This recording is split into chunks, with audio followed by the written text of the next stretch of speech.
morning, good afternoon, good evening. Welcome to the Rockin' Radio Show.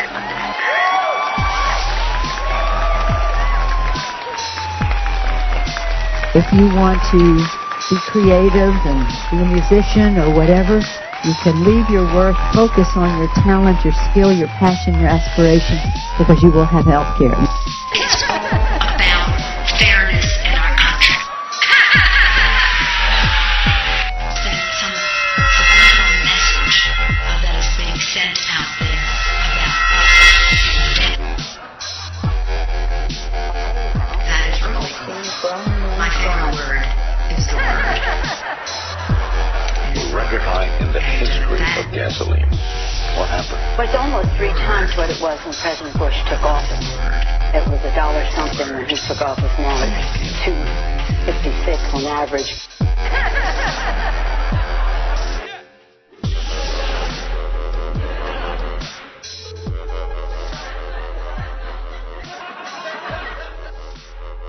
You know, one thing you hear a lot bantered in the truth movement is the truth.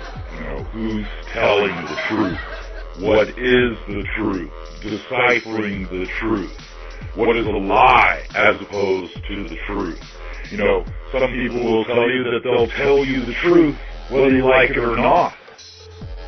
But telling the truth requires a relationship. And the kind of relationship that you have will pretty much determine how much you absorb of the truth. If you have a casual relationship and you go around telling the truth, you're going to leave a lot of wreckage. Being able to really tell someone the truth requires a relationship. You need to know each other. You need to trust the person. You need to know how much the other person cares before you care to know how much they know. Telling people the truth requires a relationship. You have to be close to the person. You need to show some compassion and develop some trust and communication. You can't just go around telling people the truth all the time. Hey, you're fat. Hey, you're ugly. No, it hurts people's feelings. It doesn't make for a good social environment. So telling the truth requires a relationship. You need to trust the person that they will tell you the painful truth. And you need to have had some mental bank deposits built up over time so that you can hear the truth. The movie The Matrix was kind of freaky because I think it was one of the first times that the Main Street movie complex basically informed the public that there's a giant conspiracy going on. And of course this has fomented the conspiracy theory genre to the point that there are numerous stations and numerous demagogues that are devoted to telling you the truth, quote unquote. But the fact is, modern man, especially the Black Friday urban jungle people, are stupid. They're a lot dumber than they used to be. They're a lot more susceptible to hypnotic trance. They're a lot more susceptible to catchphrase. Catchwords. Buzzwords. Propaganda. A modern man, a modern human being, is way more susceptible to being fooled into thinking that they are enjoying freedom. Now these slave master evil scumbag types will always tell you that the best slave is the slave that thinks he is free. Now this goes way back, people. Way back in the Wayback Machine, Mr. Peabody. Before human beings settled down into civilizations, they were hunters and gatherers. They were in touch. They were in a commune with nature. They understood the natural forces and energies that pulsate through our planet and world. But somewhere along the line, in in this Garden of Eden, angel of light came to our almost like domesticated dog-like stupidity. Human race, huddling in the rain. Hunter-gatherers, no knowledge, naked like beasts. For millennia. Successfully breeding a successful organism despite ice ages, Meteor impacts, giant volcano eruptions. But no! The snake, the dragon, in Sumerian texts and Aztecs and Mayans, they call him the Dragon Man. What did he do, this angel of light, this Lucifer?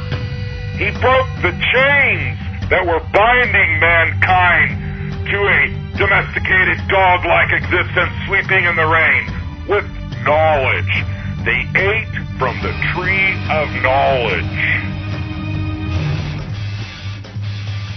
The serpent told Eve, if you would just eat from the tree of knowledge, you guys would be gods. And so here we are, modern man. It began the climb ever since then to conquer and dominate our world, to perfect our world, to create another Garden of Eden like utopia, a communist, a socialist, a dictator democracy, some kind of new social, cultural, educational, intellectual program to recreate an Eve-like environment.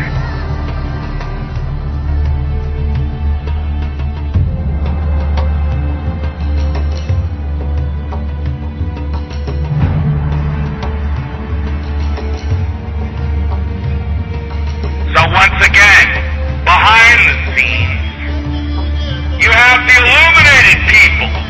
You know, the one that the angel of light illuminated with the knowledge of good and evil.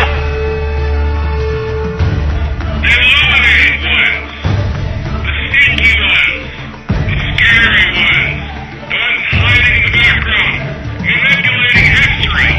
Don't you see it? It happens over and over again. Each civilization, using science and technology, begins to grow and become so monstrous and puts such a strain on the local resources as to destroy the garden.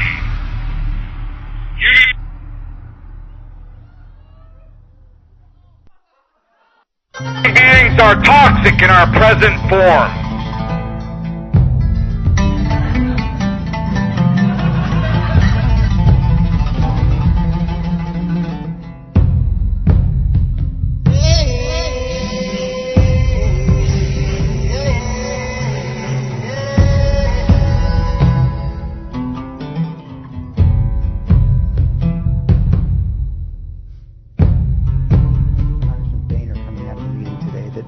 Again, a lot of that spending doesn't even meet the same test you just talked about right now. We have to find a package that's the right size. Hundreds of millions of dollars to expand family planning services. How is that stimulus? Well, the family planning services reduced cost. It reduced cost. The states are in terrible fiscal budget crisis now, and part of it, what we do for children's health or education, and some of those elements that are to help the states meet their financial needs. One of the initiatives you mentioned, the contraception, will reduce cost to the state and to the federal government. So no apologies for that? No apologies, no. We have to deal with the consequences of the downturn in our economy. Food stamps, unemployment insurance, some of the initiatives you just mentioned. What the economists have told us from right to left. There is more bang for the buck, is the term they use, by investing in food stamps and in unemployment insurance than in any tax cuts. Nonetheless, we are committed to the tax cuts because they do have a positive impact on the economy, even though not as big as the investment. The crisis in America's financial institutions is not abating either, and administration officials have signaled that they might need billions more from the Congress to direct to the banks. Are you open to that? I'm open to resolving the financial crisis in our country. Whatever we have to do will have to be clearly explained to Congress and to the American people as to what the purpose of the money is, why it's urgent, and an accountability for it as it is distributed. If they come back, there's going to have to be a justification, because people were very, very disappointed in how this money was dealt with at first. And many